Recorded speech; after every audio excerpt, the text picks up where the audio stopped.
Olá, povo de Deus! Está começando mais um devocional no Temor e Tremor. O Evangelho além das fronteiras. O nosso texto de hoje está lá em Atos, capítulo 8, do verso 14 até o verso 25. Abra sua Bíblia e então nós vamos fazer uma oração para iniciar. Oremos. Senhor nosso Deus, nós te pedimos, Pai, que o Senhor possa estar nos iluminando nesse momento, que nós possamos compreender, meu Pai, a Tua palavra e que o Senhor venha, meu Pai, falar ao coração de cada um de nós. Em nome de Jesus, amém.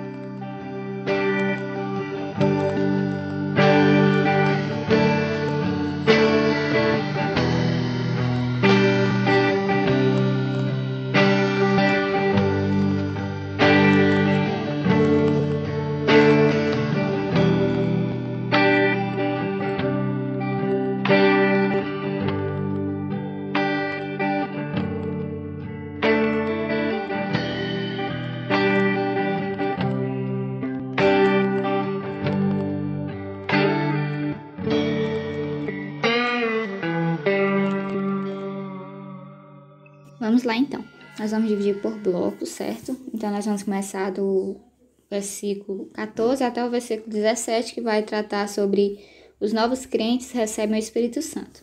Vamos fazer a leitura. Os apóstolos, pois, que estavam em Jerusalém, tendo ouvido que os de Samaria haviam recebido a palavra de Deus, enviaram-lhe Pedro e João, os quais, tendo descido, oraram por eles para que recebessem o Espírito Santo. Porque sobre nenhum deles havia ele descido ainda, mas somente tinham sido batizados em nome de Jesus. Então lhes impuseram as mãos e eles receberam o Espírito Santo. Bom, aqui nós temos a expansão do Evangelho ocorrendo de acordo com a vontade de Deus e de acordo com a ordem que Jesus tinha dito, tinha dado lá em Atos 1:8. O Filipe, ele prega em Samaria, então os samaritanos eles creem, então são batizados. Os apóstolos, então, eles partem de Jerusalém para dar as boas-vindas a esses crentes no seio da igreja cristã. Deus, ele toma os cristãos judeus e os samaritanos e agora os funde numa só igreja. Ele derruba o muro de separação que havia até então entre o judeu e o samaritano. Ele abole qualquer animosidade entre esses dois grupos. E ele faz também com que o Espírito Santo venha através dos apóstolos na forma de uma confirmação e aprovação da obra. A gente tem que lembrar, que não é que Filipe não pudesse ter orado por eles, pois lá em Atos 6:3 diz que ele era um homem cheio do Espírito. Mas o Senhor, ele usa ali os apóstolos, certo? A figura de autoridade naquela época. A fim de que os samaritanos desfrutassem, por assim dizer, do seu próprio Pentecostes, Eles também recebem o Espírito, então ali tanto os judeus como os samaritanos, eles sabem que agora eles são um só em Cristo. Chega de divisão. É importante dizer que aqui, fora essas manifestações especiais, o Novo Testamento ele não traz outras referências a judeus e nem a gentios recebendo o Espírito através da imposição das mãos apostólicas. A gente percebe que, em virtude do Pentecostes, o Espírito Santo ele permanece com a igreja e ele vive dentro dos próprios crentes. Paulo ele nos diz que nós somos o templo do Espírito Santo. Então, portanto, a partir dessas passagens no Novo Testamento, nós aprendemos que os que creem e são batizados já recebem o Espírito Santo. O Novo Testamento ele também não ordena que a igreja siga nessa prática de Pedro e João em Samaria. E aí o Kitzmaker ele vai dizer que, por outro lado, não há nenhuma razão porque a prática bíblica de impor as mãos e orar não deva ser continuada como tal, Ou seja, desde que não haja a intenção de um derramamento do Espírito ou de dons espirituais, através disso. O prosseguimento, aí do verso 18 ao verso 19, nós vamos ver a proposta de Simão. Quando Simão viu que pela imposição das mãos dos apóstolos se dava o Espírito Santo, ofereceu-lhes dinheiro, dizendo: Dai-me também a mim este poder, para que aquele sobre quem eu puser as mãos receba o Espírito Santo. Então, nós vamos ver a segunda vez que o pecado ele tenta entrar na igreja por meio do dinheiro. Nós lembramos lá de Ananias, que tentou comprar reconhecimento, e aqui Simão ele tenta comprar poder. Lucas, ele traz de uma forma habilidosa, ele coloca, então, sempre esse contraste, Por exemplo, a generosidade de Barnabé, lá no capítulo 4, versos 36 e 37, contrastando com o engano de Ananias e Safira, capítulo 5, do verso 1 ao 11. Aqui ele compara o poder majestoso de Deus com a influência maligna de Satanás. Lucas, ele retrata os samaritanos, verdadeiramente convertidos, recebendo o Espírito Santo, e, por outro lado, a figura de Simão, que era também conhecido como mágico, de conversão um pouco duvidosa. Há quem diga, que ele não se converteu verdadeiramente. Fitzmaker, ele, no seu comentário sobre Atos, ele diz que onde quer que Deus semeie, verdadeiramente, a verdadeira semente, o diabo ele semeia também o seu joio, né? Jesus falou sobre isso, tem uma parábola sobre isso. Em todo lugar que Deus ele semeia cristãos verdadeiros, o diabo também vem com as suas falsificações. E aí ele vai dizer que o Simão ele era popular, mas ele não era convertido, que ele era um showman, mas não era um cristão verdadeiro. Era extraordinário, mas não verdadeiro, não autêntico. Amava os holofotes, mas não a verdade. E ele cita outro teólogo também, que fala que o poder das mágicas de Simão, ela vinha através de Satanás e era usada para o engrandecimento próprio, enquanto que o poder dos milagres de Filipe vinha de Deus e era usado para glorificar a Cristo. Então, nós vemos que hoje, infelizmente, o evangelho ele dá as mãos muitas vezes a esse misticismo, né? Nós podemos encontrar várias práticas, né? Juntando muitas coisas opostas, né? Fundindo em uma coisa só nos cultos, né? Elementos de outras religiões. Então, nós vemos que as pessoas elas estão em um processo de vender a fé, né? De comercializar o sagrado. Não está mais uma prática pura, como o Senhor deixou na Bíblia, né? Como ele gosta de ser adorado. As pessoas têm inventado muitas outras coisas. E aí ele diz, né, que os pregadores inescrupulosos, eles desengavetavam as indulgências da Idade Média e eles transformavam o evangelho num produto, o púlpito num balcão, o templo numa praça de negócios e os crentes em consumidores. Também nós vemos que em nossos dias as práticas de ocultismo eles vão desde a leitura das mãos, né, a questão das cartomantes, tem a questão dos horóscopos, né, que também, infelizmente, é muito presente até mesmo entre muitos evangélicos. Tem a leitura da sorte, o espiritismo e a magia. Então, essas práticas, elas datam desde o início da história da humanidade, né, essa questão da astrologia, essas magias, mas nos últimos anos, a nossa sociedade, né, ela tem adotado muito isso e tornou-se meio que uma coisa natural. As pessoas não conseguem mais fazer essa separação. Depois nós vemos, né, no verso 20 ao 23, a resposta a Simão, a resposta de Pedro a Simão. Verso 20. Mas disse-lhe Pedro, vá a tua prata contigo à perdição, pois cuidastes adquirir com dinheiro o dom de Deus. Ou na tradução da linguagem atual, que Deus mande você o seu dinheiro para o inferno. Ou ainda, que o seu dinheiro morra com você, né, conforme a Bíblia viva.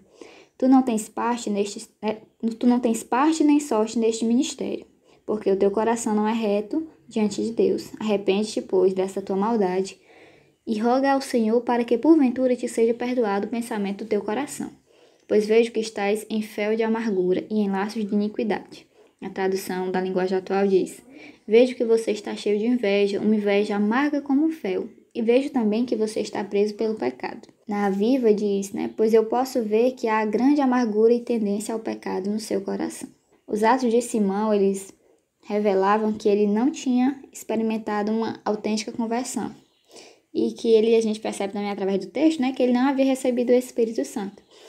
Observando a evidência exterior dele, ele avalia os dons em bases comerciais e ele oferece dinheiro, né, aos apóstolos pela presença do Espírito, né? Para que ele pudesse controlar o Espírito Santo. Não ocorre a Simão que o fato de ter sido excluído se dava à sua própria falta de fé. Para ele, o Espírito Santo é um poder que pode ser sujeitado à vontade humana.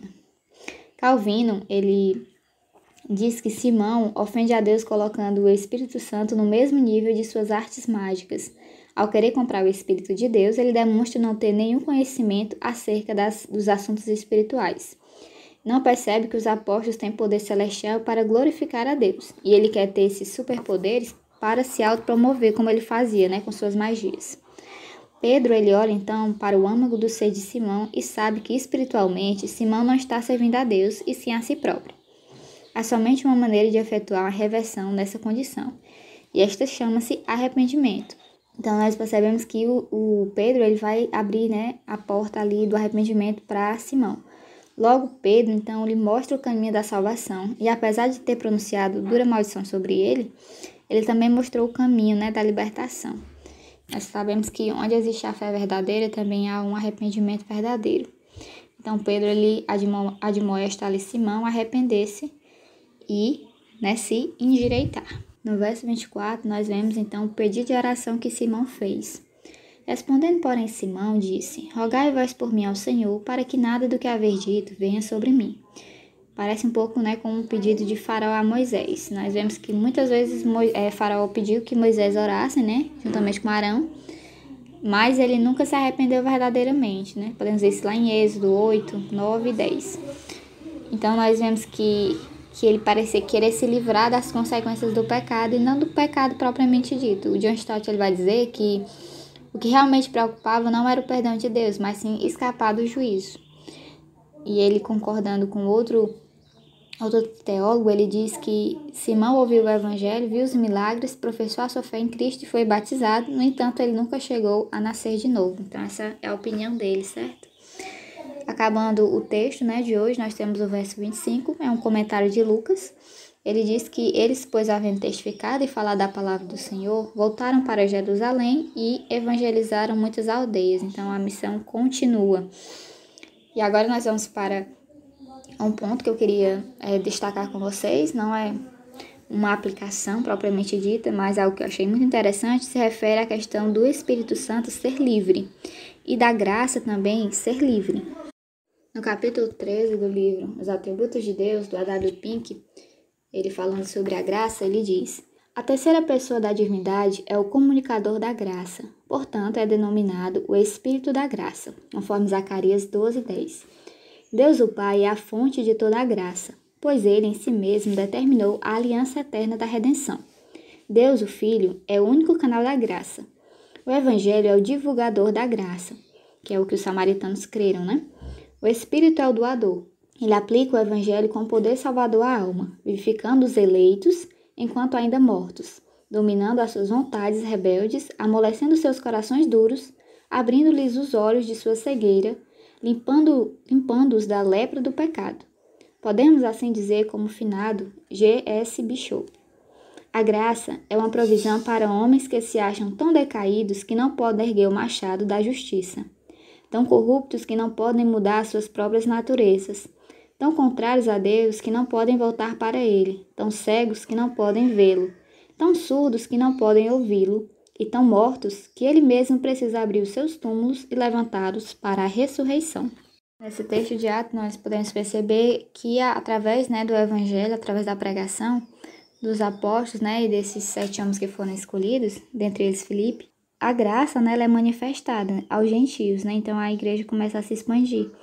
E essa graça é livre e soberana, O Senhor, ele abre a aliança, ele alarga, Ele sempre desejou salvar também os gentios, Aqueles que ele havia escolhido. Nós aprendemos assim na palavra de Deus. Então, através da sua graça livre, ele então se manifesta a essas pessoas. E o seu espírito sendo livre, ele habita em quem ele quer.